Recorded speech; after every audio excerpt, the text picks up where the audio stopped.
Good afternoon. My name is Donna Fiesel, and I'm your host of Donna's Edge Talk Show, where truth matters. Thank you so much for watching every day, Monday through Friday, from 1 to 3 p.m., and all the social media sites that you catch us on as well. So we're all over the place.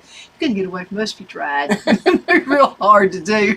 But thank you for watching. You can find us on the radio, icradio.media. You can also find us on television, channel 182 on Charter Communications. That's local to your neck of the woods out there. And then you can also find us on syndicated national television, Abundant Television, found on Roku, Apple TV, and Amazon Fire. And don't forget the podcast, the net news. And I'm going to tell you what, I am excited to be part of this podcast. They speak the truth no matter what. So it's so good to be with you folks. And I appreciate the opportunity that we've had. You know, there are many other ways you can find us. You can find us through all the Facebook pages that we have, and X. I can't get used to that. It used to be Twitter. Oh, okay. So they've renamed it to X. So you can find us there. See how much I know. Rumble, YouTube, all of those. You can find us all over the place. And you can also go back to the archives. I've got Tricia Hopper with me. She's with GAP, the Guntersville, the Guardianship program in Guntersville, Marshall County. And you can find, you've been on the show for years. Yes. And you can go back and search and type in Tricia Hopper, Donna Fiesel, whatever you want to do, and you'll be able to find some of those past shows. Oh, wow. Yeah, you know, Christmas and several Christmases. Yes. Mm-hmm. You know, so many wonderful things are going on with GAP. So, got a lot of new viewers right now. Good. So, folks in Gadsden, they also air the show. We joined the Chamber of Commerce. So, every day, Monday through Friday, at the Chamber office, they have a Roku channel pulled up. And the show appears. And I'll be on TV. You're going to be there too. So, and we're working out another deal with somebody else. I can tell you about that a little bit later. Okay. So we're proud of the syndication. But a lot of you viewers, so let's talk about GAP. Okay. What's it about? GAP is the Marshall County Guardianship Program, and we offer guardians, volunteers from the community, to be guardians for elderly people or adults with disabilities who don't have any family members available to be their guardian, and they need someone to help them make decisions about their health, their well-being. We work with the probate court in Marshall County. If they need a volunteer, they come to my office, call me, and say, do you have someone for this person? And I usually ask that my volunteer go visit so that personalities match. And I've said this before. I sent one, and that lady said, no, you look like my ex-mother-in-law, so that wasn't going to be a real good match. So we try to make sure that the personalities work out together and that it's not a conflict or stressful for either one. I don't want anybody to be stressed out about it. But we have, right now I have 18 volunteers.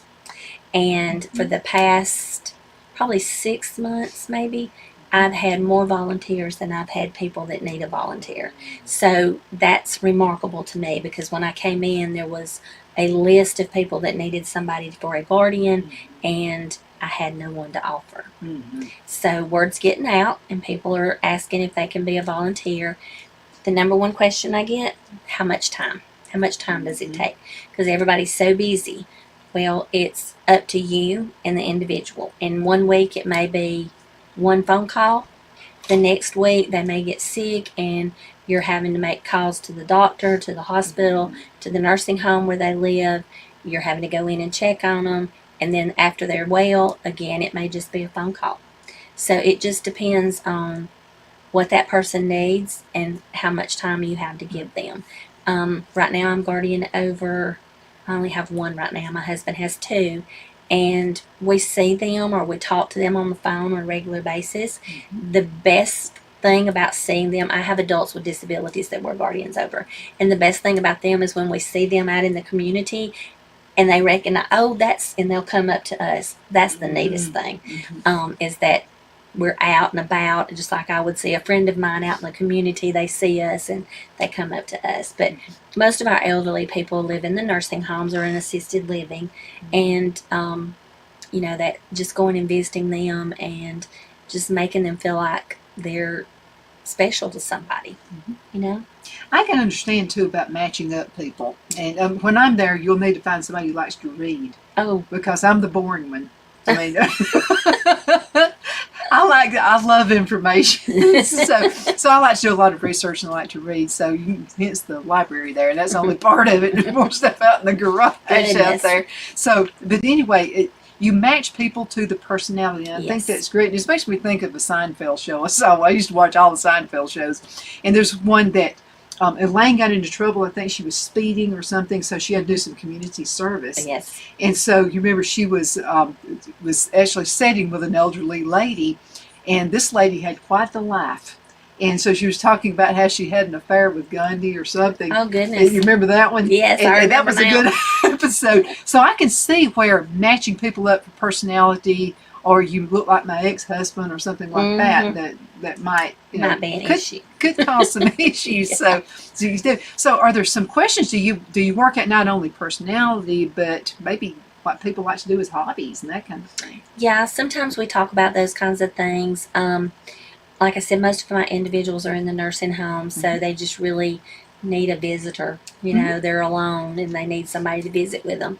I know I have a couple that they like to take on puzzles to do and those kinds of things. Yeah, and you know, the bigger pieces because their vision's off or whatever. But they like to do those with them. I have one little gentleman that lives in assisted living, and he has a couple, a husband and a wife, that are his guardian, and they go and get him. I think it's one day a week, and he knows they're going to go out and eat. And he gets up that morning and is sitting there waiting for lunch. He's ready because he knows they're coming. And then they go out and eat. And I think they may take him like to the dollar store or something, let him look around and get some little something. But he knows every week that's going to happen. And so they've really tried to switch up days, like maybe come one day here, one day. He doesn't like the switching up. You got to come. That particular day. Yes. I'd be him. Yeah, I would want to know. I want to know my schedule. Yeah. But I think that's neat that they've got that kind of relationship. That we're going to pick you up on Wednesday. We're going to go eat lunch wherever you want to go, same place, and then we'll go to the store and you can pick out something. You know, it's just, and they don't have to do that. I mean, they pay for it and they don't have to. That's another thing they ask me is how much, you know, am I going to be over their monies? No, you're not going to be over their monies. They have their monies or someone else is over their monies. But my guardians are really good about, well, I bought them so-and-so because I said, is there anything they need for Christmas or anything like that? Oh, no, I already got that. I already got that. So when I have an angel tree that we do, we're United Way funded through Marshall County. And they have projects for Day of Caring, and ours was Angel Tree. So when I sent out the information to send back to me about sizes, colors, lights, those kinds of things, I had 4, I think, that said, "Oh, we're not going to get on there. I'm going to get everything for them." And one lady had 4 that she was guardian over, and I'm like, "Wow, that's so cool."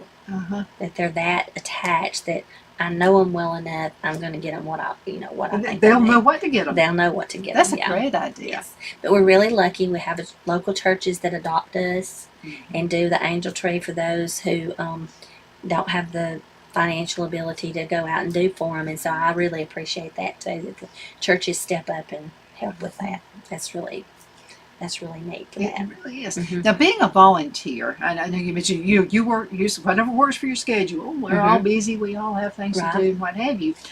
But you can always use more volunteers. Oh, yes. I can always use more volunteers.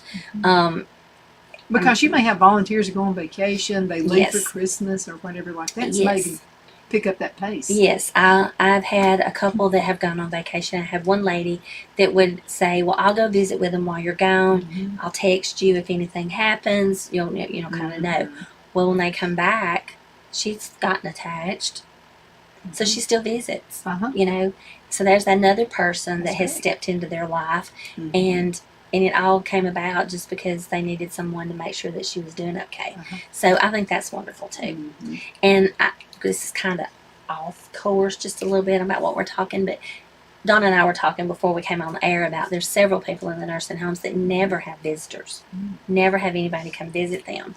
I also work for one of our local group homes, and one big thing that they're pushing is that our individuals get out in the community and volunteer. We've hooked up with one of our local nursing homes, and our people are going to go visit those individuals that don't have anybody, and they're going to do activities with them. They're going to get them in the activity room. They're going to play bingo together. They're going to make Christmas ornaments together. And I love that idea that here's somebody that doesn't have anybody, and then we're going to come in with these 16, 17 individuals with disabilities, and they're going to all become friends. And it just, I'm excited about that. I am too. That's so exciting. Yes, it is. And there's churches that have picked us up too. So, that's my biggest thing about my volunteers is you may not do anything, but be somebody for them to talk to because they don't have anybody. Yeah. I mean, I've never had that kind of loneliness before, but I remember when Phil and I first moved to Charlotte, North Carolina, I didn't know a single soul. And that's hard. It is when you don't know anybody. But now part of it is because people aren't having as many kids as they used to. I mean, used to there'd be I remember when my great grandmother passed away. Well, my granddad had like 12 brothers and sisters. Well, they all took turn and helped out with her and that kind of thing. And it was considered no, don't let them go to a nursing home ever. Right. But there was enough kids that could handle it. It didn't all come on one person to have to, to do that with. So less kids, or the kids live away, Yes. That's the big thing is they've moved away to get a better job. They went to college, then they're getting a better job, so they have to move off, and then they can't come back. And mom and dad don't want to leave the home place. It's something like that. So yeah, it's sad sometimes when you get in those court hearings and hear what's happened and how things have evolved, and you think about their life was so fulfilling, and then here at the end they're having difficulties because they don't have anybody to be there for them. And so that's when I'm appreciative of my volunteers stepping in and saying, that's fine, I'll do that. That's not a problem. I'll take care of them.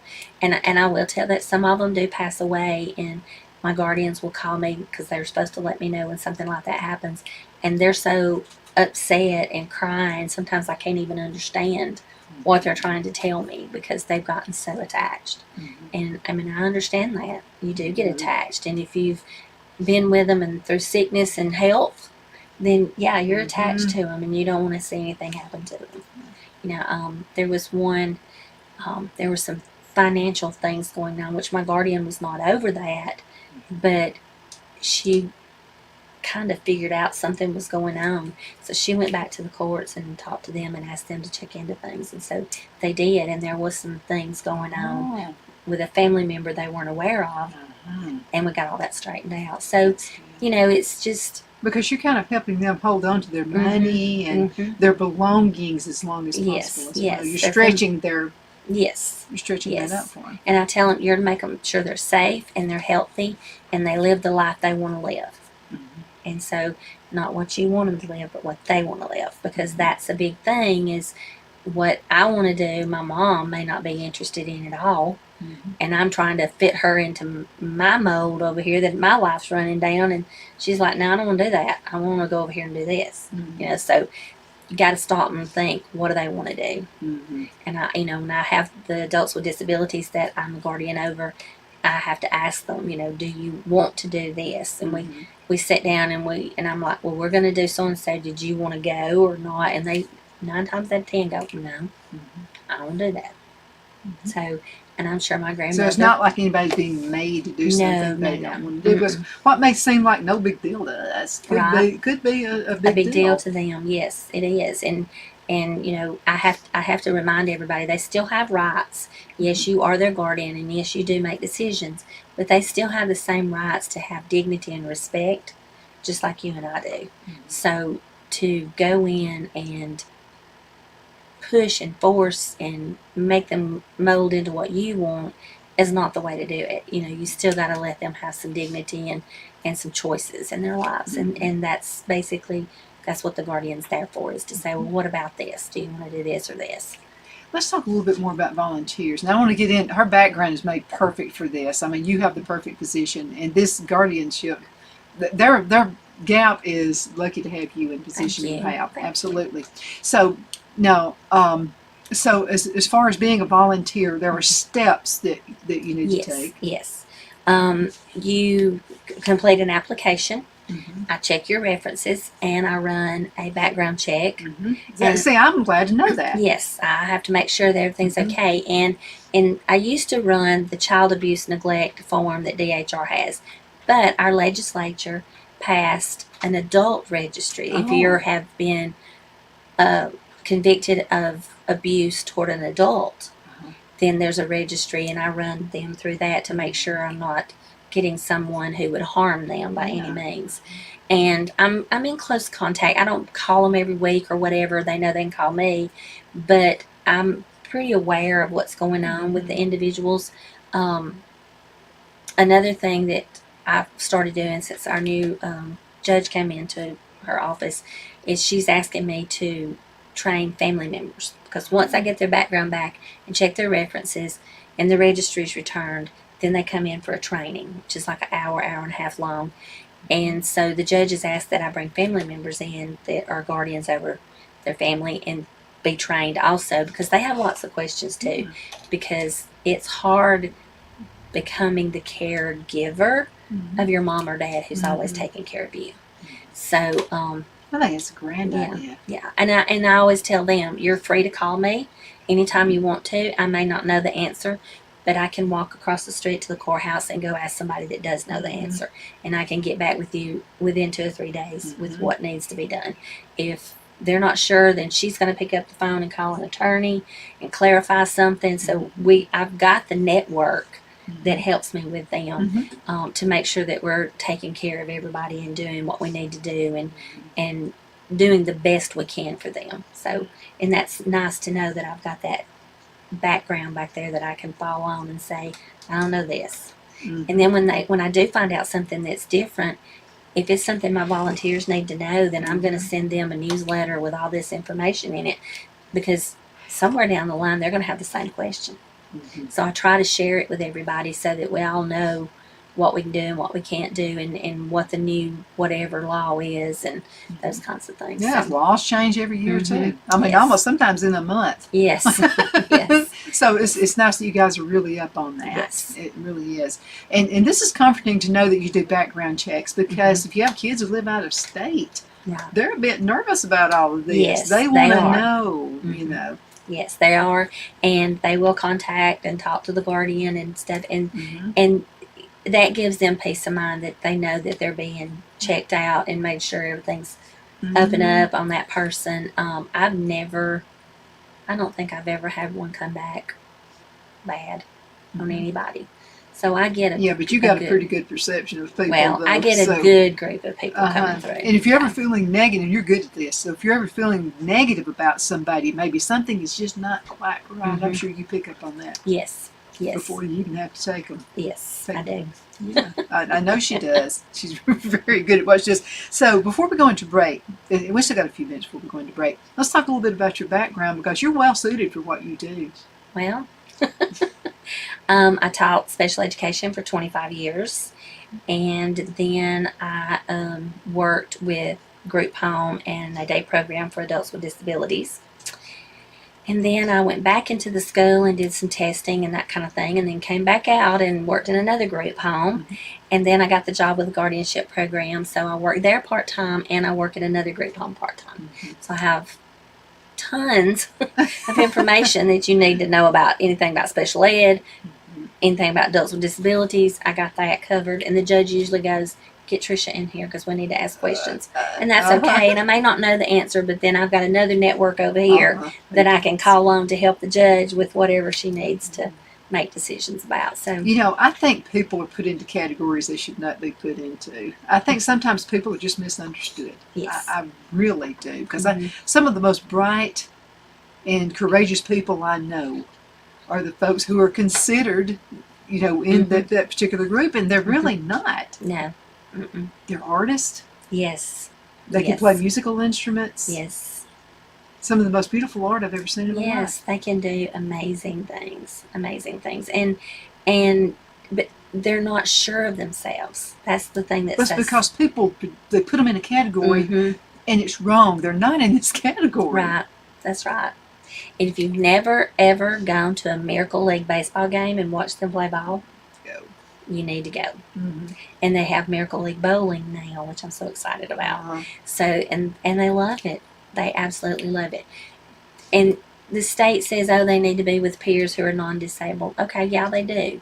And 9 times out of 10, those people's family is there, so Mm-hmm. there's your non-disabled. Mm-hmm. But I tend to gravitate toward people who are like me to be my friends, Mm-hmm. just like they're going to gravitate toward people like them to Uh-huh. be their friends. I'm exactly the same way. Mm-hmm. And again, some of the most beautiful artwork I have ever seen in my life. Yes. It's just a different way of communication, is the way I look at Mm-hmm. it. Yeah. And I'm not bad on that different way of communication. I think it's angelic, Mm-hmm. is what it Yes, is. it is. It really is. They're funny.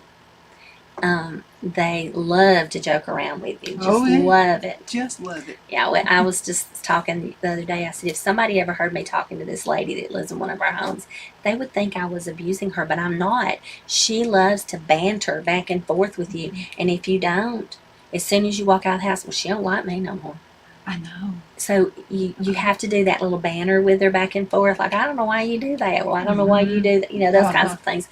But I'm like, somebody from the state walked in and heard me, they'd go, but that's her. Uh-huh. And we all know that's her. Uh-huh. And she really likes to pick on me because I don't come around that often. And so she's always wanted to pick on me. Like last night I was at her house and she was having this little conversation with me. And then she said, don't say that, it's a secret. I said, you can't tell me when it's a secret. Don't just wait till I say it. I love the independence they get. Mm-hmm. Yes. There's something about it being independent to everybody. Yes. That's that, dignity and respect. Mm-hmm. Respect me for who I am and give me my dignity to do what I can do. It may not be like you do it, but let me do it. I'm pretty sure nobody does things like I do it either. No, not like me. We're all individuals, and, Yes. and I mean, really, no two humans are the same anyway. No. No. So as far as being independent, how are they independent? And they can cook and do all these things. If that's what they're interested in, we have one little gentleman. He loves to cook, especially breakfast. He loves to cook breakfast.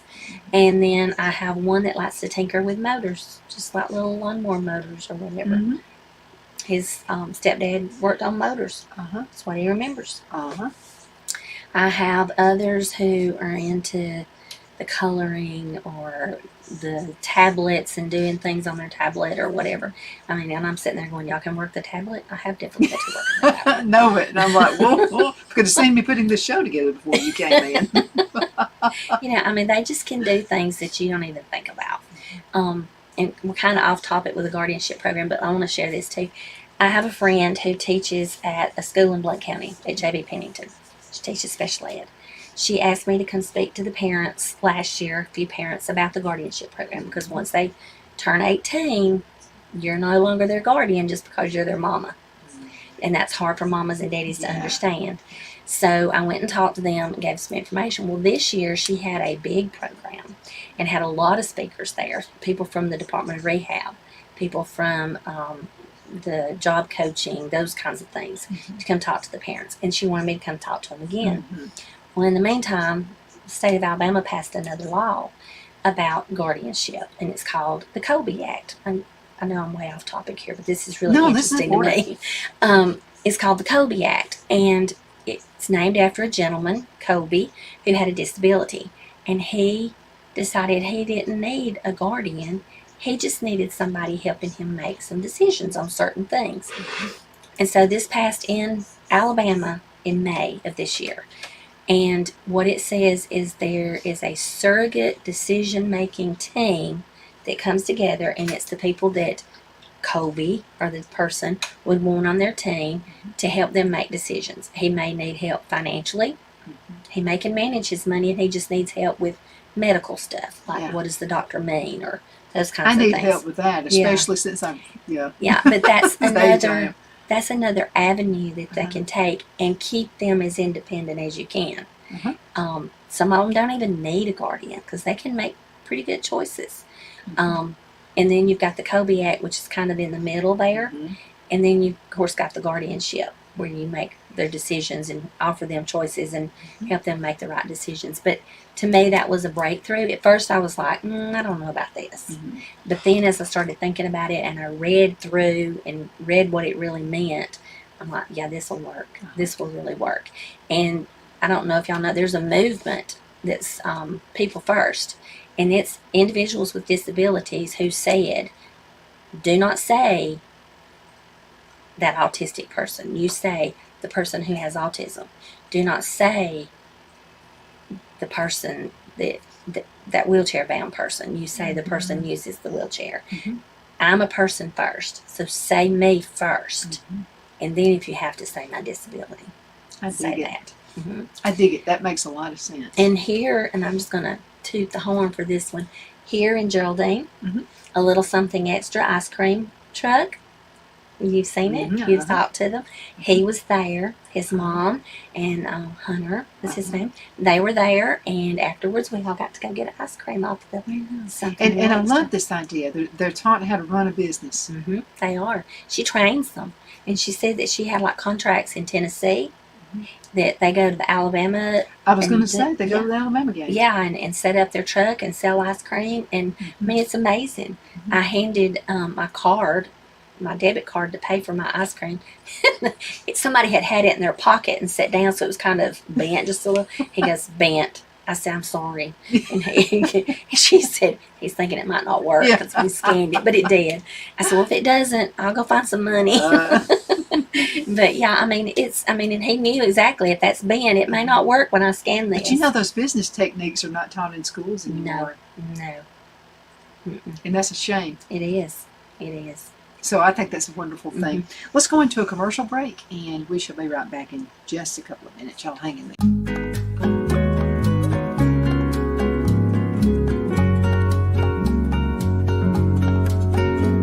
At Lamone's Mexican Restaurant, located in Henniger, Alabama, and voted Best Mexican Restaurant of DeKalb County, Alabama 2020, we're here to serve you with authentic Mexican cuisine. Order easily online by going to lamonsmex.com or call 256-657-3999 to place your order.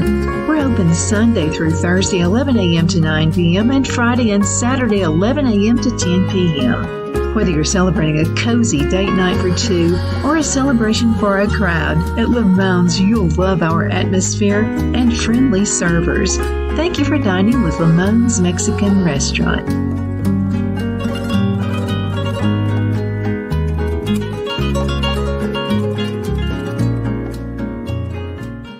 Jeff McCurdy of the McCurdy Law Firm has been a public service of this area for over 10 years. McCurdy, a member of the Henniger City Council, serves as prosecutor for the town of Sylvania and was named public defender for the city of Rainsville. The McCurdy Law Firm is located at 17326 Alabama Highway 75 in Henniger to better represent his Jackson and DeKalb County clients. If you need to be represented by a true public servant with proven success, call Jeff at 256-996-8701 or send a private email to mccurdylawfirm@gmail.com. No representation is made that the legal services performed is greater than the legal services performed by other lawyers.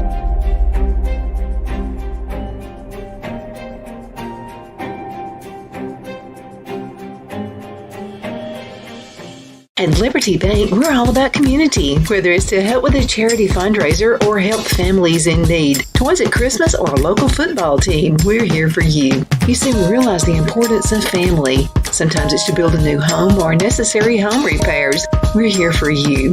If you like the feel of a small town bank with all the conveniences of a big city bank, we're here to serve you. You will find us at any of our convenient locations in DeKalb, Marshall, Etowah, and Blount counties in North Alabama. You can call and speak with any of our friendly staff at 256-659-2175 or check us out on the web at libertybankal.com. And thank you for your support of our community. Member FDIC Equal Housing Lender.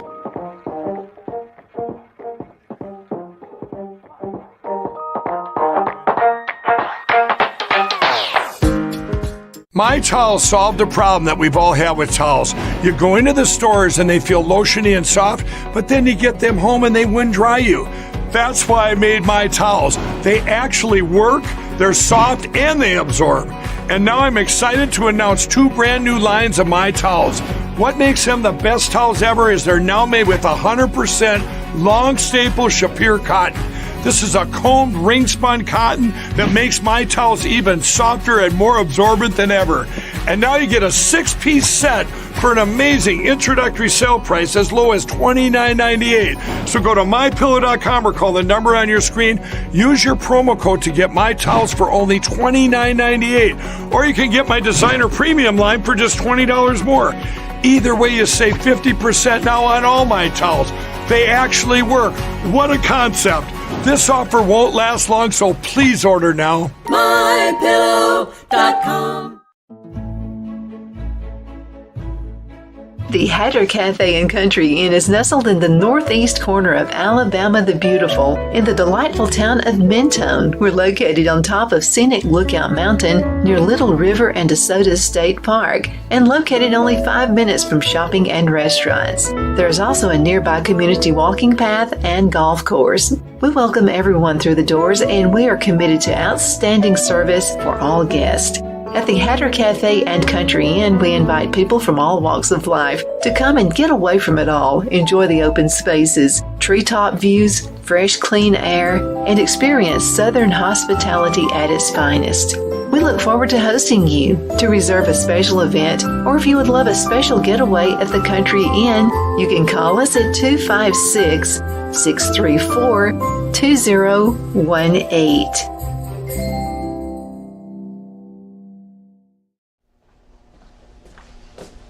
Are you ready? We all wonder what tomorrow will bring, but the future lays itself at the feet of the prepared and surrenders to the will of the persistent. It's not easy, but today shapes you so you can shape tomorrow. With Northeast Alabama Community College, when the future asks if you're ready, you can answer. Yes. Begin your future at Northeast Alabama Community Okay, College. we're back. My name is Donna, and I am your host of Donna's Edge Talk Show. You can find us on television, channel 182 on Charter Communications, Abundance Television syndicated, found on Roku, Apple TV, and Amazon Fire. Thanks to the Gadsden Chamber, Etowah County Chamber of Commerce for airing the show there in their lobby every day. Thank you so much for doing that. You guys are awesome. And also to our new sponsor, the Gadsden Mall, and also we have an accounting firm who's about to come in with us as well, so we appreciate them also, and they're in the Gadsden Atala area. All right. So we appreciate that as well. And so I have with me a real good friend, Tricia Hopper, and she is with the GAP. It's a guardianship program, Guntersville and in Marshall County. Marshall County. And it's a good place. I'm going to tell you what, you have the background for this. I mean, you've got it. I mean, it's the training. Yes. And you know people. I'm old. It's the experience. No. I think she knows people, and you've got to have good people skills to do what you do. You understand it. Yeah, I try to understand. But I think it comes natural to you. Maybe it does. I don't know. I love what I do. I Uh-huh. love teaching. Well, I I love can this. tell. I love it. I can tell. She absolutely loves what she does. We've talked a little bit about volunteers. I know you probably have a couple of things you want to talk about. You have some events coming up for Christmas. I do. We have Light Up the Season with GAP.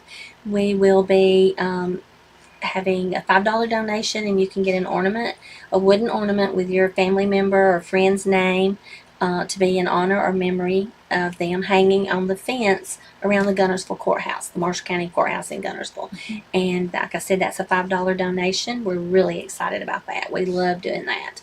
And then we're looking at some other things. Not quite, can't talk about them quite yet. If she told me, she'd have to kill me. Yeah. But we are looking at a couple of other things. But this one, we've done this one, I think this is our 3rd or 4th year doing this. And we first tried a Christmas tree. Well, that was kind of hard. So there was this beautiful fence, and I thought, why not put lights up on that and hang? Yeah. And it's really pretty when you drive through town and the other Christmas lights, and then there's the fence with all the ornaments hanging on it and the lights shining. It's really pretty. Makes you think of the movie It's a Wonderful Life. You know, where at the end of the movie where he's going running through town, Yes, he sees those yes. lights. It makes me Yes. think of that movie. It's really Christmas cards. It is, and I love doing it. I like to see the names. We've had several over the years that's the same people that I get to hang out there, but I love seeing who everybody wants to honor, and you see, okay, that's got the last name, so it's in memory. I bet that was a granddaddy or a grandmother or something like that. And you try to figure out. It's really neat. I love it. I know you're all about protecting folks, and so there are several scams that are going out there right now where there are people who are actually running prey to our elderly. Yes. And I know you keep up on that as well. Yes. I have to remind. I have a couple who still live in their own homes, and so sometimes we have to remind them. Don't give out your name or your social security number or your debit card number or those kinds of things. Just recently, I think it was something about the police needing whatever, but they wouldn't say. Like Boaz, they wouldn't say that. They were just saying the police, and if you'll just give me your debit card number, we'll deduct that $25 donation, and yeah. So we really had to. Calls yes, and Social Security, Medicaid, and Medicare will never ever call you on the phone. They will send you a letter, then you call them, but they will never call you. So don't ever give out any information regarding that. Well, Mother had somebody call her, and I told her the very same thing. I said, that's not them. That's somebody trying to act as a third party. Yes. So what we did is we went on ahead and called the Social Security office and just to let her understand how that works. And she said, no, some people will try to be a third party, and they'll tag on more than it actually costs, and you're paying more. Yes. And some are even worse than that. Yes. Now, a lot of folks have, Facebook, and they have emails and stuff like that. There's also an issue, and I think you may have put it out on Facebook, and it's where people it looks like a telephone number to the Social Security number or Social Security or something like that, but it's not. There's a difference in the numbers. And then another... Oh, it was the website. That's it.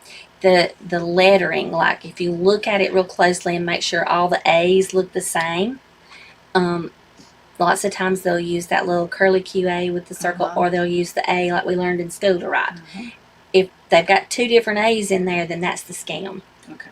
If all the letters should look the same in a website, they're not going to change up the style of lettering in the middle of a website. Well, I shared it on my Facebook page. Good. I saw that you put it on I keep up with her Facebook page.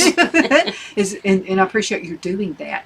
Another thing that can happen is someone can get an email, and it looks like it's legitimately from your bank. It can have the logo up, and that's easy to copy and paste and put a logo out there. You got to be careful about the email. Look at the email address first, and never click a link. I think the best thing you need to do is just look up the website and go in. Right, and I've done that, and then if they're really there or not. Another thing is they'll send you an email saying your Amazon account has been compromised, or there's a $300. I got one the other day from PayPal saying there's a $300 something going through your PayPal. Did you authorize this? Well, I usually do stuff with PayPal when I pay for stuff through Walmart or whatever. I never get a thing, did you authorize this? Because sometimes my Walmart order's pretty expensive. And I thought, I'm going to go on PayPal and look. And I went on there and there was nothing. And I thought, yeah, they're going to send this to some little lady or little gentleman. And she's going to fall for it. And they're going to fall for it, yeah. And then they're going to answer that email, and then that whoever's on that email has access to everything. They'll just clone whatever they see. And yeah, it's bad, and it's only going to get worse. So we just have to keep reminding everybody, if you don't know who it is, do not open it. Now I'm starting to get texts. Oh, yes, me too. Yeah, from Amazon or PayPal or Microsoft Office or wherever. Or people running for office. And they say, I get them from Donald Trump. They're not from Donald Trump. Right. But they'll get them say, give to his campaign. Right. But there's a way you can go in, you can report it. And so, scammy stuff's happening all the time.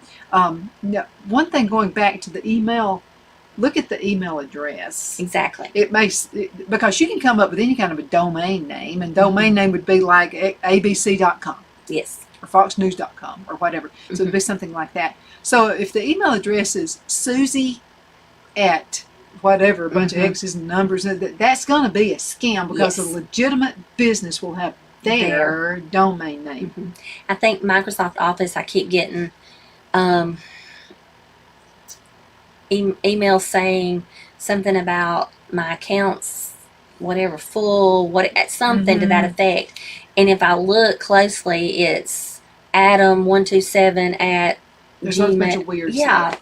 At Gmail something other, and they're talking to me about my Outlook account. I'm like, well, you're on Gmail. That's not working, So it's They would fire you for not Really? using their business name. So you have to be really, really careful about if it's somebody you don't know the email from.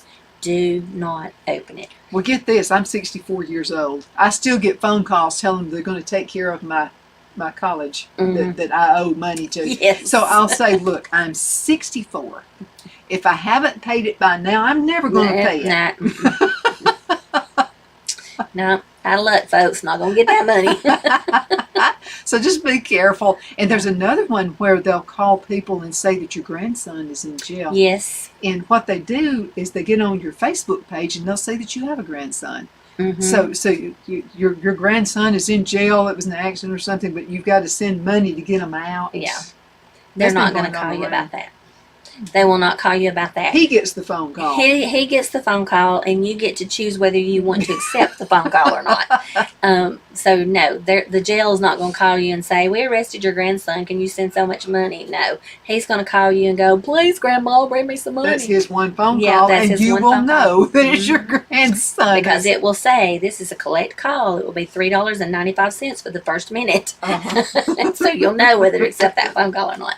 So yeah, no, they don't do that either. And it's so sad that they prey on our older people because that there's that generation wants to give. And they want to trust everybody. Yes, they want to trust everybody, and they've been through times when it was, people didn't have a lot of jobs. I mean, my grandmother would she lived through the Depression, so she would have helped anybody that came along. And so I'm just kind of glad she's not here now because it would be a hot mess. Oh my goodness! It really would. There was another one that is still going around, and they pretend they're from whatever your power company area is, Marshall DeKalb. Yep. And some of our listeners have told me about this one, and they said that somebody will call and say we're about to turn your power off, and they actually called Mother one time, and so Mother pays her bills. And so on time, and she said, well, I guess I've got to go to the power. I've got to go get a gift card. And I said, for what? Nobody's birthday I could think of. And she said, well, they're about to turn the electricity off. They said I haven't paid. And I said, stop. Let me have your keys. You're not going. And what they did is they told her, a power company, a utility company is never going to tell you to go to Walmart and get a gift card. No. They're just going to come turn your power off. That's the way that works. So they wanted her to go to Walmart and get a gift card and pay for it before they would turn her power off. And that's not true. No. So, I mean, just be vigilant, be careful.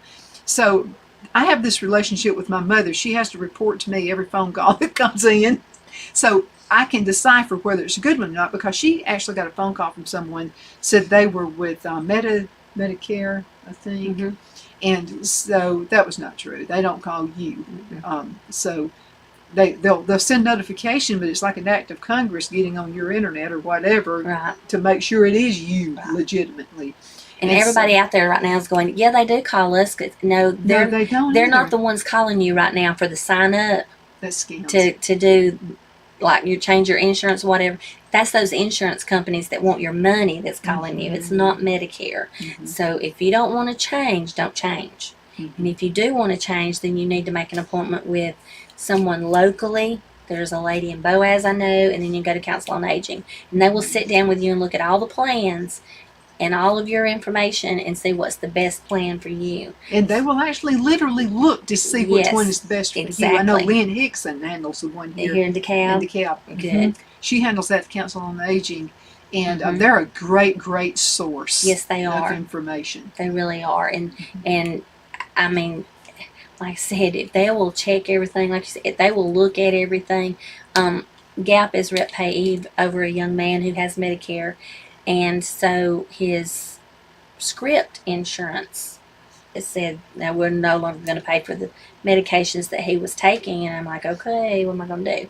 So I had to make an appointment with them and let them go through and look at his medications and look at the different options that we had for insurance. And we had to change and get another insurance that would cover his medications. So don't be afraid to go down there and make that appointment. Just don't talk to anyone on the phone, because they have to know, like she had to know exactly the amount of the script was, like 1 milligram or 100 milligram, whatever, and exactly what it was that they called the medication, whether you were taking the generic or whether you were taking the name brand.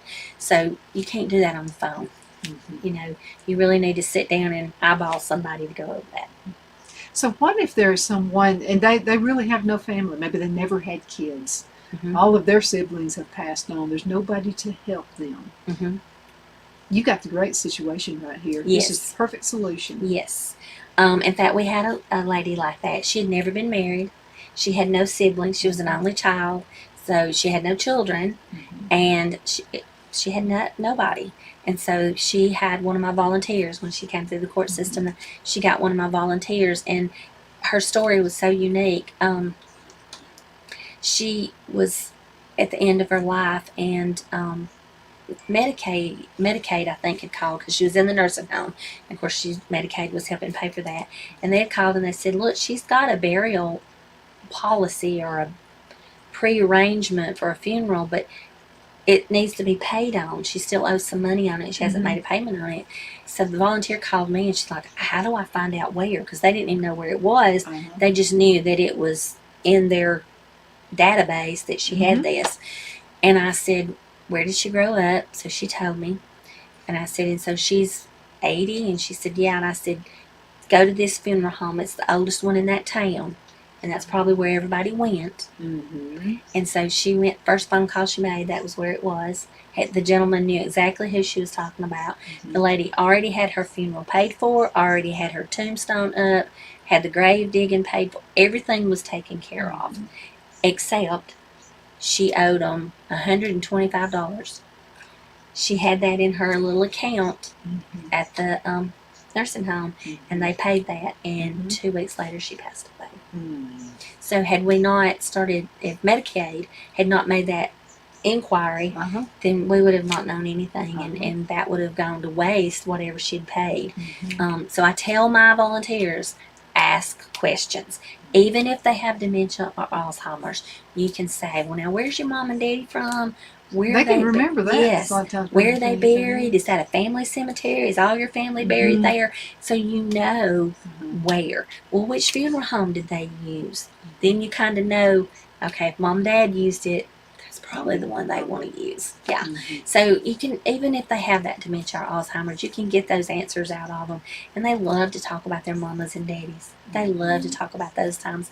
So that's, you know, they're a fountain of information anyway, but those are things that you need to find out if you're a volunteer is where do they prefer to be buried? Where do they prefer to have their visitation or whatever? And try to get that all settled. I mean, not that you've got to pay for it, but that you kind of know and let the nursing home know this is where they want to go, this is this. Because I will tell you, once they take their last breath, you can't tell the nursing home anything. You can't make decisions for them any longer. Yeah. So everything needs to be in place before they pass away so that the nursing home knows what to do. I had one of the ladies was a volunteer. Her little person passed away, and the funeral home was, the nursing home, was trying to get in touch with her because they didn't know which funeral home, and I happened to be with her. And I'm like, you can't tell them that. She's already gone. So the coroner was having to get any funeral home to come get the person. And, you know, I got on the phone with him and I said, look, I don't know any of the things about her except that if she's indigent, then the county may have to pay for a cremation. But I do know that there was a sibling that lived here and here and here. So if you need to get a hold of them, I can get some information for you. So that kind of worked out that way, so that my guardian was standing over here going, but I can't tell them anything. And no, you can't. You know, that's why I tell them, try to do it beforehand so that at the end it's not so hectic and you're being put in a bind because, I mean, it's nothing against the nursing home. They've got to make a decision too. They've got to know where to send that body, and then they don't know where to send it. So here's the coroner going, well, what am I supposed to do with them? So it's better just to go ahead and make those decisions and help them decide where they want to be if they're able to making those decisions. And a lot of them can just say, you know, Mom and Daddy's buried at Bethlehem Cemetery in Douglas. That's where I want to be buried. You know, so. How do you get in touch with somebody down there? I don't know. Yeah, you do. You go down there and look on a tree because all those little country cemeteries have a sign up that says who to contact. So that's what you need to do. So, you know, it's just little things like that people don't think about until it's right and then there. you're all frustrated because Yes. you're thinking about the death knell. But you're giving them the dignity at the end of their life. Exactly. So there's not any panic, no hectic, anything. It's smooth, just like it should be. And so you know, ask questions. I always tell them, ask questions. Find out about them. Know if they've got a burial policy. You don't have to know who's the beneficiary or whatever, but are they prearranged? Do you already know where you want to go? Do they know you want to go there? You know. How about wills and things like that? Yeah, a lot of them do have wills, and if that's the case and there's property, the judge usually will appoint a conservator, who then will become like Is that from one of your volunteers? Yes, my volunteers aren't going to be over any kind of monies or anything. So if there's assets, if there's a retirement fund, if there's property, if there's an IRA, something like that, then the conservator is going to be appointed, and the judge will do that when the guardian's appointed. They'll appoint the conservator, and then he'll handle all that information. But if you find out from them where they prefer, and they may even say it's already been prearranged, you need to let that conservator know that, because that may be something he hadn't found out. If it was already paid for and it's not going to show up, so he needs to know that information too. So yeah, he's the one that's going to deal with the will and all that, or he will approach the courts when that person passes and says, okay, that person's passed, there's a will, do you want me to handle it, or do you want to pass it to the next person or whatever? So that still contains within the courts. Is there a board of directors with GAP? Yes, I have a board of directors. I have a financial advisor on my board. I have a person from DHR, which is lots of times, unfortunately, how I find out somebody needs a volunteer. And then I have attorneys, and I have volunteers that are on my board. So yes. And then I have one person from the probate court and one person from the circuit courts that's on there. So you got the people in place Yes. that can make this whole thing work. Yes, that's what I have, my network that I can just go to and ask questions and make sure I get the right answer. Is there ever a time when families reconnect? You had any of those situations? You know, there was one. It was a sister-in-law. What had happened was there was a wreck. The sister got killed. The husband was injured severely and ended up in the nursing home from the injuries. And the sister-in-law, that was the sister of the deceased person, she lost contact. She didn't know where he had gone. And it just so happened in the court documents her name was listed, and my volunteer, he was passing. So my volunteer got a hold of her and said, you know, you may not be interested in your She said, I didn't know where he was. So she got to come and be there with him in his last minutes. So yeah, there's times there's you get connections. some touching moments. Yes, very much so. And my guardians, if there's family members, and I tell them, look, if you want them to come around, that's fine. But make sure they're not going to take advantage. And so there's this little fine line. One of the gentlemen that my husband's over, he can visit his mom, but I did it at first because I was his guardian for a while, but it's outlined. She comes every other Sunday. She visits from 1 to 3. And, you know, I just have to limit it because sometimes it brings up bad memories for him, and then it causes issues in the home with his roommates, and so we just kind of have to limit things. But I have one gentleman that he has family contact, he has family involved. They didn't want to be the guardian. They wanted to just Be the kid. be with them. Yeah, just be family. So I make decisions and they have all the fun. So that works out fine too. Kids can be the kids. Yes, that's You don't right. have to worry about it. Yes. Especially if it could be jealous siblings involved. Yes, So, you know, yes, that happens lots of times. Uh-huh. So, yeah, that and it makes it easier for him. He's not having sometimes if you've got sister making decisions for you, and that's not how that works. You know, I mean, even if he has a disability, he realizes you don't make my decisions for me. You're bossing me around. But for me to come in, because I'm older, and I come in and go, okay, so we need to discuss this. You got two choices. We can do this or this, and we're going to talk about. He's more willing to listen to me than if sister came in and said, That's the way it is two anyway. choices. Yeah.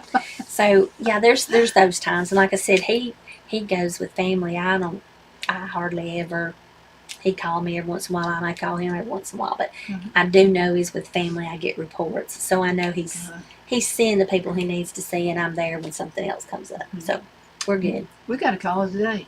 Is That it was over? a quick hour, a very quick hour. How can folks get in contact with you if they want to volunteer or just want to know more about your services? Yes, you can call at 256-388-9851.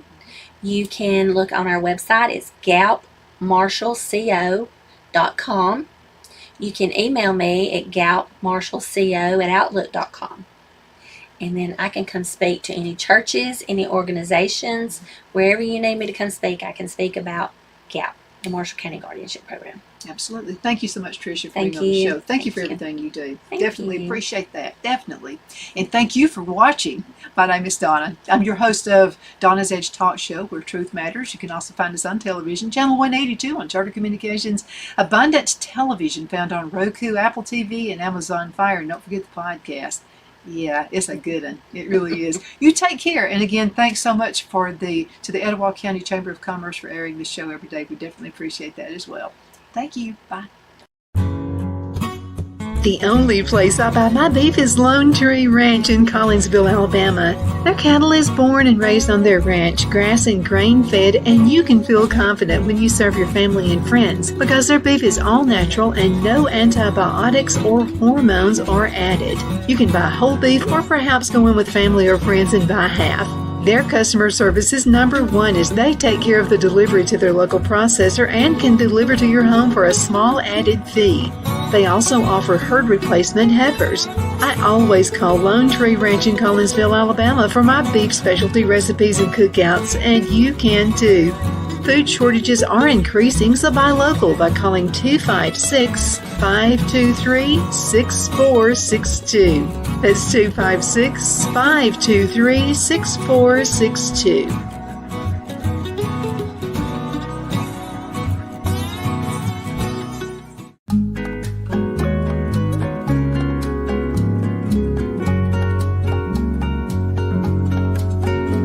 At Lamone's Mexican Restaurant, located in Henniger, Alabama, and voted Best Mexican Restaurant of DeKalb County, Alabama 2020, we're here to serve you with authentic Mexican cuisine. Order easily online by going to lamonsmex.com or call 256-657-3999 to place your order. We're open Sunday through Thursday 11 a.m. to 9 p.m. and Friday and Saturday 11 a.m. to 10 p.m. Whether you're celebrating a cozy date night for two or a celebration for a crowd, at Lamone's you'll love our atmosphere and friendly servers. Thank you for dining with Lamone's Mexican Restaurant.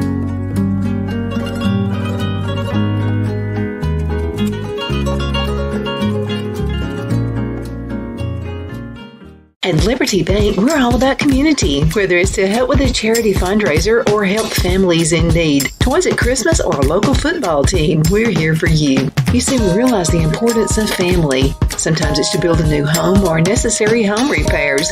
We're here for you. If you like the feel of a small town bank with all the conveniences of a big city bank, we're here to serve you. You will find us at any of our convenient locations in DeKalb, Marshall, Etowah, and Blount counties in North Alabama. You can call and speak with any of our friendly staff at 256-659-2175 or check us out on the web at libertybankal.com. And thank you for your support of our community. Member FDIC Equal Housing Lender.